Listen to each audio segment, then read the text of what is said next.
இயேசு தம் சீடரை நோக்கி கூறியது, அமைதியை உங்களுக்கு விட்டுச் செல்கிறேன், என் அமைதியையே உங்களுக்கு அளிக்கிறேன்.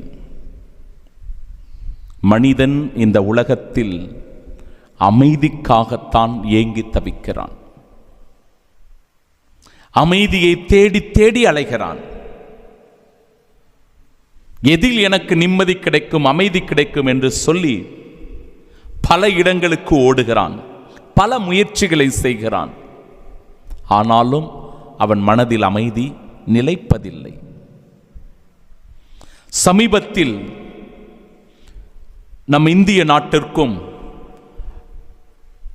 அண்டை நாடான பாகிஸ்தான் நாட்டிற்கும் எல்லையில் போர் நடந்து கொண்டிருப்பதை நாம் கவனித்திருப்போம். இந்த போர் பதட்ட சூழ்நிலை நம் அமைதியை சீர்குலைத்திருக்கிறது, நம் நிம்மதியை இழக்கச் செய்திருக்கிறது. எப்பொழுது என்ன நடக்கும் என்கிற கலக்கமும் அச்சமும் பீதியும் நம்மை ஆட்கொண்டிருக்கிறது. என்னுடைய பங்கில் இருக்கின்ற ஒரு சகோதரி என்னை அணுகி வந்து, ஃபாதர், போர் பதட்டமான சூழ்நிலை இருக்கிறது.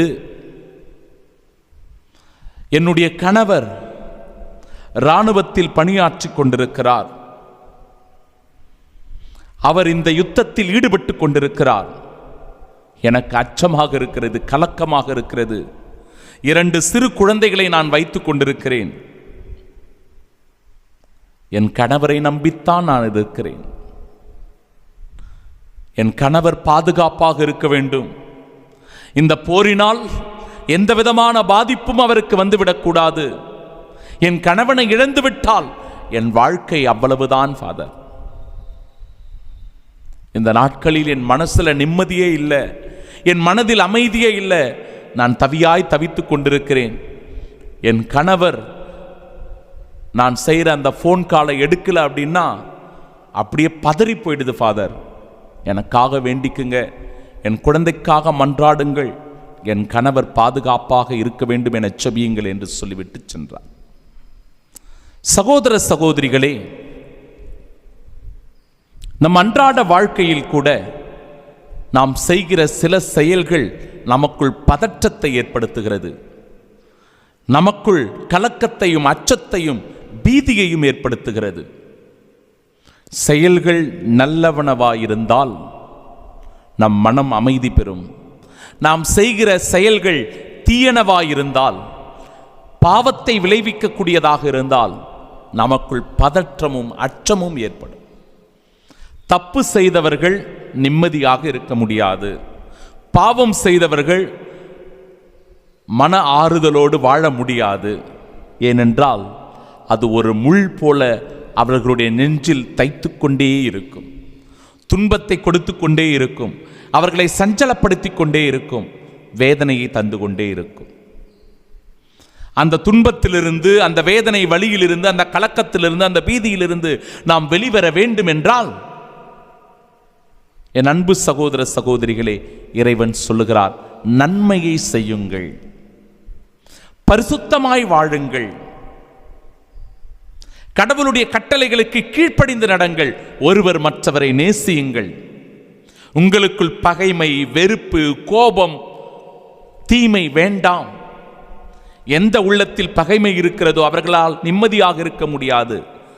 எந்த மனிதரிடத்தில் கோபம் இருக்கிறதோ அவர்களால் சந்தோஷமாக மகிழ்ச்சியோடு வாழ முடியாது.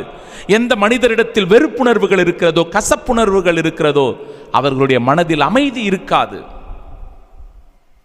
எனவே நம் மனம் அமைதி பெற வேண்டுமென்றால், நிம்மதி அடைய வேண்டுமென்றால் கோபத்தை தவிர்ப்போம், வெறுப்புணர்வுகளை தவிர்ப்போம். பிறரை பழித்துரைப்பதை, பிறர் மீது பொறாமைப்படுவதை, காழ்ப்புணர்வு கொள்வதை கொஞ்சம் கொஞ்சமாக நம்மிடமிருந்து களைந்து எறிவோம். அதன் வழியாய் கடவுள் தருகிற அமைதி நம் உள்ளத்தில் நிலைத்திருக்கும். அந்த நிம்மதியான வாழ்க்கை நம்மை மகிழ்ச்சியோடு வாழச் செய்யும். அதற்கான வரத்தை தருகிறது இந்த நாளின் இறைவார்த்தை.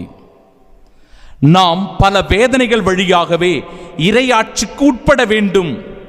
இன்றைய நாளின் முதல் வாசகம். நமக்கு வேதனை இருக்கும், கஷ்டம் இருக்கும், துன்ப துயரங்கள் இருக்கும். ஆனால் இறைவன் சொல்லுகிறார், அந்த வேதனைகளின் வழியாகவே நாம் இறையாட்சிக்கு உட்பட வேண்டும். அந்த துன்பங்களை ஏற்கின்ற, அந்த கலக்கங்களை ஏற்றுக்கொள்ளுகிற மனப்பக்குவத்தை நாம் பெற்றுக்கொள்ள வேண்டும். அந்த மனப்பக்குவத்தை கடவுள்தான் நமக்கு தரணும். கடவுள்தான் அந்த அருளை நமக்கு கொடுக்க வேண்டும். கடவுள்தான் நம் மனதுக்கு அமைதியை, நிம்மதியை தர வேண்டும். கடவுளிடத்தில் நம்மை முழுமையாக ஒப்புக் கொடுப்போம். இனி நான் உங்களோடு மிகுதியாக பேசப்போவதில்லை, ஏனெனில் இவ்வுலகின் தலைவன் வந்து கொண்டிருக்கிறான். இந்த உலகின் தலைவன் நம்மை ஆட்கொள்ளாத வரை, இந்த உலகின் தலைவன் அவனுடைய செயல்பாடுகளை நம்முடைய உள்ளத்தில் திணிக்காத வரை நாம் பரிசுத்தமாய் கடவுளுக்கு சாட்சி உள்ளவர்களாக வாழ முடியும். இந்த உலகின் தலைவன் சாத்தான், தீமை, நமக்குள் இருக்கின்ற கெட்ட எண்ணங்கள், சிந்தனைகள், இந்த உலகின் தலைவனை தூக்கி தூர வீசி எறிந்து விடுத்தால் நம் மனம் அமைதி பெறும், நம் மனம் நிம்மதி அடையும். அந்த அமைதியில், நிம்மதியில் இறைவன் நம்மோடு உடனிருப்பதை உணர முடியும். ஆமீன்.